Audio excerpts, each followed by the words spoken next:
It's about time the Denver Broncos get the respect they deserve in the Sean Payton era. I'm tired of being overlooked, but that era of disrespect is finally over. National outlets are starting to take notice of us. What does that mean for the team? Well, we're hearing that the Broncos might be trading up to the 12th pick in this year's draft. Who could they be targeting, and what would that trade cost? I want to know your thoughts on this. And lastly, if Sean Payton doesn't bring in one of the veteran free agents we've discussed in recent videos, who is he relying on? Who does he think will have a breakout year? We're going to dive deeper into that in this video. Before we jump in, don't forget to hit that like and subscribe button. It helps me a ton with the YouTube algorithm. Not that long ago, it felt like we hit rock bottom. We were stuck with Russell Wilson, and then we cut him. We didn't have a solid quarterback, and every NFL power ranking had us as one of the worst teams in the league, usually ranked 30th, 31st, or even 32nd. Some sports books even had us as the team most likely to go winless. Talk about a tough time. But look how things have changed. The tide has turned. Now we're getting praised by national media. If you check the power rankings on ESPN or NFL Network, we're in the top 10 across the board. Everyone's predicting we make the playoffs, and rightfully so, considering how much we've improved. We were already a playoff caliber team last year. Take Pro Football Focus, for example. They have us ranked as the 8th best team in the entire NFL, not just the AFC, guaranteeing a playoff spot. And just wait until Sean Payton brings in another draft class like he did last year. Suddenly, you've got 5 rookies playing critical roles in a playoff game. You've got Devin Vail playing out of his mind, Bo Nix making waves, and Troy Franklin catching touchdown passes in Buffalo. Our future is incredibly bright.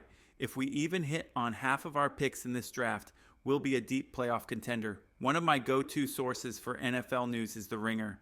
I love the content they put out, but lately it's been a bit discouraging to listen to Bill Simmons and his crew. They've been seriously down on the Denver Broncos, but now they've come around and admitted they were wrong. Here's what they had to say about it. A year ago, we were in the midst of the Russell Wilson disaster. They were talking about drafting Bo Nix, who Sean Payton compared to Patrick Mahomes. We all had our doubts, but not me. I knew he was going to hit. At that time, the Broncos were in a rough spot. Courtland Sutton was coming off an injury. There were no other reliable receivers, and the running back situation was bleak. The only thing going for the team was a solid defense. But despite all that, they made the playoffs.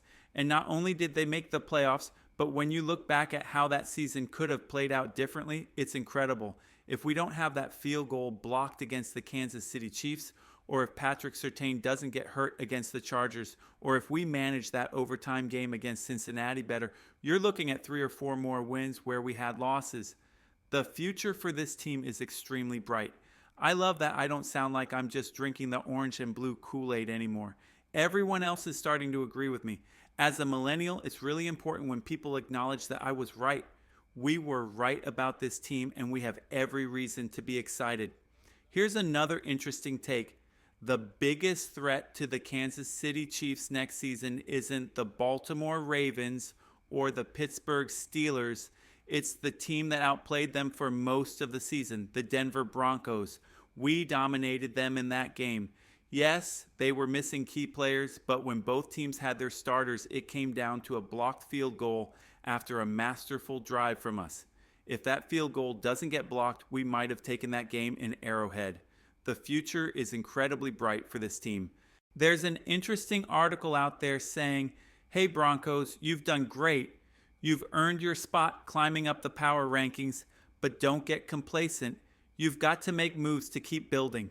The article emphasizes that we need to add explosive offensive weapons to help Bo Nix avoid a sophomore slump and not regress like we saw with CJ Stroud. I'm curious to hear your thoughts on that. If we roll out the same group of receivers next season and add a rookie, do you think Bo Nix has enough talent around him to lead us to the playoffs and make a deep run? Personally, I believe he does. Adding someone like Evan Engram would be a huge upgrade for our tight end group, making an instant difference. That alone would transform the offense. I'm also excited about Devin Vail. I think we're going to see a breakout season from him. When Sean Payton was on with Kay Adams, she asked him about needing more receivers for Bo Nix. Payton responded, "I can see why you think that, but we actually have a really solid receiver room." And he wasn't just being polite, he's genuinely hyped about Devin. He's compared him to Marcus Colston multiple times, and their RAS scores are remarkably similar. Val had one of the wildest plays of the year with that throwback. It was a thing of beauty. His awareness and ball sense are off the charts. The chemistry he already has with Bo Nix is something special. In fact, Benjamin Albright tweeted right before we watched those highlights that if LA hadn't suffered a rib injury early in the season, he might have had one of the best rookie receiving seasons in the NFL. Sure, Brock Bowers likely would have outperformed him, but Vele was on track for a huge year. From his very first game with Bo Nix in Seattle, before the injury, Vele was already a difference maker. He had 8 targets and caught every single one. You've seen some incredible one-handed catches from Devin Vell, and I think if the Broncos don't sign one of those veteran free agents, it'll be because they're extremely confident in what they have in Vell. We've already seen the connection he has with Bo Nix, and it's been pretty special. When I really think about it, if Vell stays healthy all season, combined with Cortland Sutton, Marvin Mims bringing that speed element, and adding someone like Evan Engram, I feel pretty confident about this offense.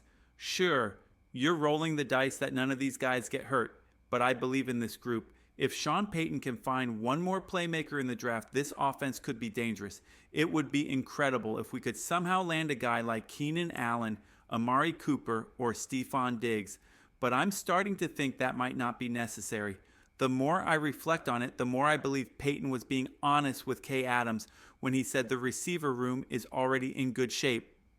Now, a name that's been popping up is J.K. Dobbins, and that would be a wild addition, an explosive playmaker in the backfield. But after seeing what Bo Nix was able to do with his current talent last season, I truly believe the sky's the limit for this offense. There's so much excitement around Denver because of Bo Nix, and it all starts with him. I also think Devin Vale is going to have a massive breakout year in this offense in year 2. Sean Payton compared him to Marcus Colston for a reason. Bo Nix has the arm talent that his critics say he doesn't, and this year is shaping up to be something special. Now, onto this latest rumor I came across on Twitter. This is from BVM Sports Desk, and you know, sometimes these rumors turn out to be bogus, but sometimes they're spot on. According to this one, the Broncos are reportedly in talks with the Dallas Cowboys about a trade. The idea is that Denver would send their first-round picks for this year and next year to move from the 12th pick to number 21. With this move, they'd reportedly draft Tyler Warren, a tight end. Do you think that's too much to give up for a tight end, considering we already have Evan Engram? Or do you think it's a smart move to add a guy like Warren, who could be the long-term solution at tight end, while Engram only has a couple of years left in him? Or should we hold on to those picks and continue building through the draft? After the Russell Wilson fiasco, it was tough watching the draft without a first-round pick, and I think most of us can agree it's painful to be without that top-tier talent. For me, I feel extremely confident in what we already have. I trust that Sean Payton will find someone at 20 who can make an impact. Maybe it's someone like Colston, Omar Hampton, or even Caleb Williams if he falls. I believe Payton will identify the right guy, fall in love with him, and bring him in at 20. With that, we'll be gearing up for a deep playoff run next year, and that's something we can all believe in.